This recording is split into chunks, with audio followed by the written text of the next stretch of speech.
Well, let's kick off. My name is Jonas Gustavsson. I work in the UK office of Samsung Research, heading up the game ecosystem team. And this is Joe Davis, that works as a developer relations engineer. And today we're talking about optimizing high-end games on premium mobile devices. So essentially, our team consists of 3 different groups.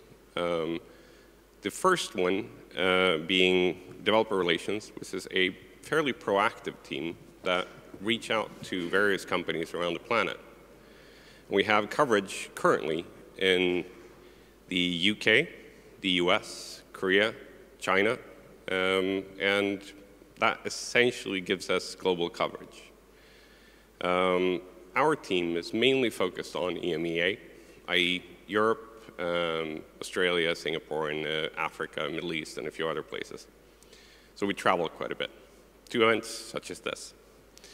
And what we do is we focus on Samsung devices. It's not limited to mobile devices, but any Samsung device that can theoretically play a game. That would be TVs, it would be mobile phones, it would be smart devices, it would be cars in the future. So we're essentially the primary point of contact for third-party developers, fairly similar to the way a console company works with third-party developers. And we work very closely with pretty much any middleware solution out there, such as game engines, licensing software, and so on. And on the first side of things, the developer relations group, they, as I said before, do developer outreach. We go across trade shows, maintain blogs, maintain support infrastructure for various companies. And the main focus for them is making sure that our partners get the financial benefit of a collaboration with Samsung. That means identify co-promotion opportunities, help drive games to stores, and other channels such as co-promotion with our operating system vendors. And they also handle or manage the accounts where the next step comes in. The developer operations team, they tend to do things such as more reactive support for game companies, where a game company comes to us either through problems such as these, or other issues, where they have QA issues to store or something like that, where they run into issues. And our team, and Joe is on that team, helps them get that game to market in whatever manner that may take. Primarily in the gaming space on high-end mobile devices, the main problems that we face is of graphical nature. And usually it means that you consume too much power, consume too much memory, consume too much bandwidth. So there's a lot of different areas. But the main focus for us is maintaining a sane OpenGL ES or Vulcan implementation. The third part of our team is graphic standardization. And this is a bit of an oddball in a standardization, or it's a bit of an oddball in a developer relations group. And the reason why we do this is Samsung as a company tend to work across many different IP vendors and many different GPU vendors and many different operating system vendors. And the way we maintain, how shall I put it, influence over various vendors is by standardizing the APIs that we work with. So that would be the third part of things. And to go a bit more in depth with things, I hand it over to Joe to talk about 3D graphics best practices. So these best practices, so what I'll do here is I'll go through our general recommendations that should essentially help whether you're using an engine or whether you're targeting OpenGL ES or Vulcan or any graphics API directly. So the first point I'd like to cover is understanding the target device. As Jonas mentioned, we use lots of different vendors for our chipsets. as do many different other OEMs as well. And this essentially means when you have two devices that may look identical, the behavior isn't necessarily identical. They could have different hardware underneath. They could have different versions of drivers running. There's a whole bunch of variations there. So one of the most important things that we promote to developers is trying to understand these variations. Make sure that they understand how many, if there's a particular graphics driver that's in the market that they've had problems with, how many users might be affected by that. And then try to understand how important is it that they have a workaround or that they encourage those users to update their device. There's also the capabilities. So different GPUs will support different texture resolutions, for example. Those are variations that need to be taken into account. Extended functionality as well. So sometimes GPU vendors will expose new features that are very specific to their architecture. If you're able to do so, you can make use of those, and that can usually make your application more power efficient, which means your users can play longer sessions, which usually helps. And unfortunately as well, inside of graphics drivers, you tend to have bugs and undefined behavior as well that's outside of the spec.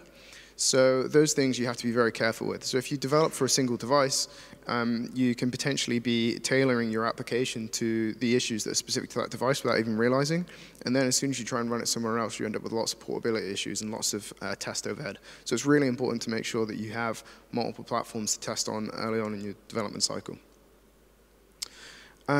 So our recommendation here is to essentially get hold of a few different devices, try and find a testing service if you can, where they offer a broader range of devices for you to test on. We have one of our own for Samsung devices.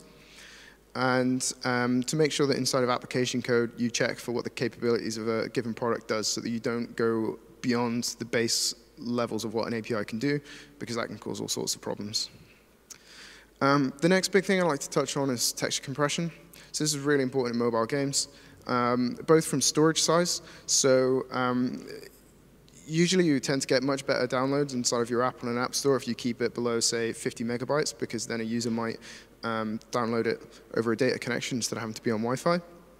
So it's really, really important you compress your assets, and textures tend to take up most of that space. So in that sense, you have compressions like zip. But the problem you have with those is there's a runtime cost of unzipping that data, which can increase load times. Also as well, once that data is extracted, it's then no longer compressed. And this means that it uses lots of bandwidth to transfer it to the GPU, which also uses lots of power, and it uses lots of memory too. So what's really important is to consider GPU-specific compression standards. So standards like ETC1, ASTC, these can be read natively by the GPU in a compressed format. So if you include these in your game, you can essentially pass the data with a really low bandwidth overhead to the GPU. Very little memory will be used, and the GPU will do the decompression as it samples the data. And this is really, really important for both efficiency of achieving high frame rates, but also from a power consumption point of view. On an app store like Google Play, you can usually upload a game with multiple packages based on these different texture formats, and then you can assign which device should accept different texture formats. So say, for example, if ASTC is your most optimal format, if a device supports that, you make sure the ASTC version of your game is downloaded. If not, then it falls back to ETC1. But if you add this flexibility and you make sure that the game runs as fast as possible on every different target device that your application runs on. Another big one is shaded precision. So inside of the mobile ecosystem on GPUs, there tend to be these precision qualifiers. And this essentially means instead of running at 32 bits precision for every calculation inside of your shader, you can choose to run at reduced precision. Most of the times these days, low P, medium P on modern GPUs essentially equates to 16-bit precision. The important thing here is to use it wherever you can, because it will make your application run faster. It essentially, potentially means you can run twice as many calculations at the half precision. That also reduces your power consumption too. But there's a danger here, and that's, again, if you get too comfortable with a single device, when you specify this lower precision, the compiler can choose to actually give it the higher precision if it thinks that will result in an overall faster shader. But this means that you can selector precision isn't correct for your calculation, and you don't realize it on that device, everything runs okay. And it's not until you run on another platform that does try to optimize for this case that you encounter problems. So for best performance, you want to make sure that you're using low P, medium P precisions, but you really have to make sure you've tested multiple device configurations to make sure there aren't any issues there. So another big one, efficient buffer updates inside of OpenGL ES. So inside of a modern GPU, it's not just a case of you issue a triangle, it gets rendered, it gets rasterized on the screen, and that's it. The GPU tends to be doing lots and lots of work in flight. This usually means you have about 2 or 3 frames at a time that the GPU is processing at different stages. So this could be processing the geometry, the vertex shading of one frame, while still shading the fragments of the frame before it. Because of this, there's lots of buffers in flight. So if I have a texture, if I have some vertex data in this case, and I want to, say, animate on the CPU, I want to do some skinning of the mesh, then that means I have to have one buffer that's for frame A and another buffer for frame B and so on, because each one is slightly different. The danger here inside of OpenGL is if you just use a single buffer, this is all done underneath in the driver. So as you start making modifications to the buffer, underneath it's creating duplicates, and this is commonly referred to as orphaning. The more you modify the buffer, the bigger that overhead is, the more changes it makes. So if you're changing buffers many times in a frame or many times across frames, you can suddenly run out of memory without actually, what you would assume is you've uploaded more data. The driver's just silently used up this additional space. So it's really important to consider how this is behaving inside of the driver, and where possible, you can choose to do the buffer multi-buffering manually yourself. So you can have, say, triple buffer for multiple frames, synchronize them, map them into memory, make the changes, unmap them. But then by being explicit, you understand how that memory is being used instead of relying on the driver for the work. Similar to this, textures have the same problem. So texture atlases tend to be used a lot in 2D games. Something developers tend not to appreciate is if you have one big texture atlas that has all of your sprites inside of it, if you're constantly making changes to that, you have the same problem that the graphics driver might orphan the buffer underneath and create lots and lots of duplicates. So usually the best practice with texture atlases is to make sure you break them down by the frequency they're updated. So you might have one atlas that has all of your static data that's just at level load time that you're not going to change. You can have another one where if you're changing, say, an animation of a character every single frame, and you can have another one that's just completely static throughout the run of your application. Same sort of tricks apply, so multi-buffering, and you get additional benefits as well if you flag your texture as immutable. So immutable textures, things like that, if you're using an engine like Unity, that's kind of hidden away from you, but the concept of how you manage your texture atlases is something you can control inside of your game. So another big one, so on the mobile GPU side, there's lots of data that's kept on the GPU side that doesn't necessarily have to be uploaded or written back out into memory. An example of this is the depth buffer. So depth buffers tend to be temporary storage space where you run a triangle through, you figure out what depth it is away from the camera, and then you pass another triangle through, you figure out what depth that is, and then you decide whether it is rendered or whether it's obscured by the previous one. As that's completely temporary, there's no reason to preserve that, write that data out to memory, and upload it the next frame. So inside of OpenGL ES on the Vulcan graphics API, there are mechanisms to actually flag which buffers you need to preserve. So you can be explicit and say, I don't need to upload that depth buffer, and I don't need to resolve it as well. And this is really important because this uses a lot more bandwidth than you think. And in OpenGL ES, the default behavior is this data will be written out and read back, which is very wasteful. It's quite easy to make these changes. This is one where most engines already do this underneath. If they don't do it already, come speak to us and we'll fix that. Okay, so a little bit on the graphics debugging. So again, I mean, even if you're using an engine, it's really important to understand how this work's being submitted underneath the device.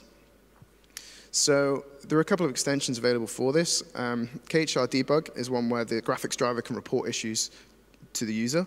So this can tell you if you've issued a piece of work, like say, for example, the texture atlas changes. If you're changing those too often, the driver may report, hey, I've had to orphan all these buffers. I'm using up loads of memory. Maybe you should be a little bit wary of this. There's also extensions like one that Qualcomm have where you can essentially tweak the work as it's processed in the drivers. You can make these simple changes and you kind of get an understanding of where your overhead is, whether it's on the GPU side or the driver side. I would definitely skim over this one, but in Vulcan, there's a similar, there are a whole bunch of layers that are part of the API. This is kind of offline process, so rather than having this overhead at runtime, you do it at development time only. And that will tell you if your usage of the API is valid. It will also tell you if you've deleted objects too soon, a whole bunch of other useful stuff. Tools are really important. So there are a variety of community tools and vendor tools available. And with these, you can capture the call streams. You can analyze the GPU performance as well. And you can replay frames back too. So this, with these sorts of tools, you can capture data, make sure your draw calls are behaving exactly as you expect, and there's no weird behavior you didn't mean to put in. It's really useful for identifying redundancies inside of a game engine. But Vulcan, I've already mentioned Vulcan as an API, but I haven't actually introduced it yet. So Vulcan is a new graphics API developed by the Kronos group. It's royalty-free, as OpenGL ES was, but the idea is it has significantly less overhead because an application developer is responsible for controlling most of the logic that would have previously been done in the graphics driver. Essentially, the idea is lines of code-wise and code complexity, the driver is much, much more minimal. But the rendering engine has to be much more complex because it has to handle all the challenges a driver normally would have had. But with this, applications can use all of the CPU cores that are available. In OpenGL ES, that's really difficult. You usually end up with all run on one CPU core. You can have explicit control over memory as well, and there tend to be less bugs as well. So essentially, the reason you want to support this is better load balancing means lower heat on the chip, which tends to mean you don't get downclocked, but it also means you use less CPU cycles, which means you use less battery power.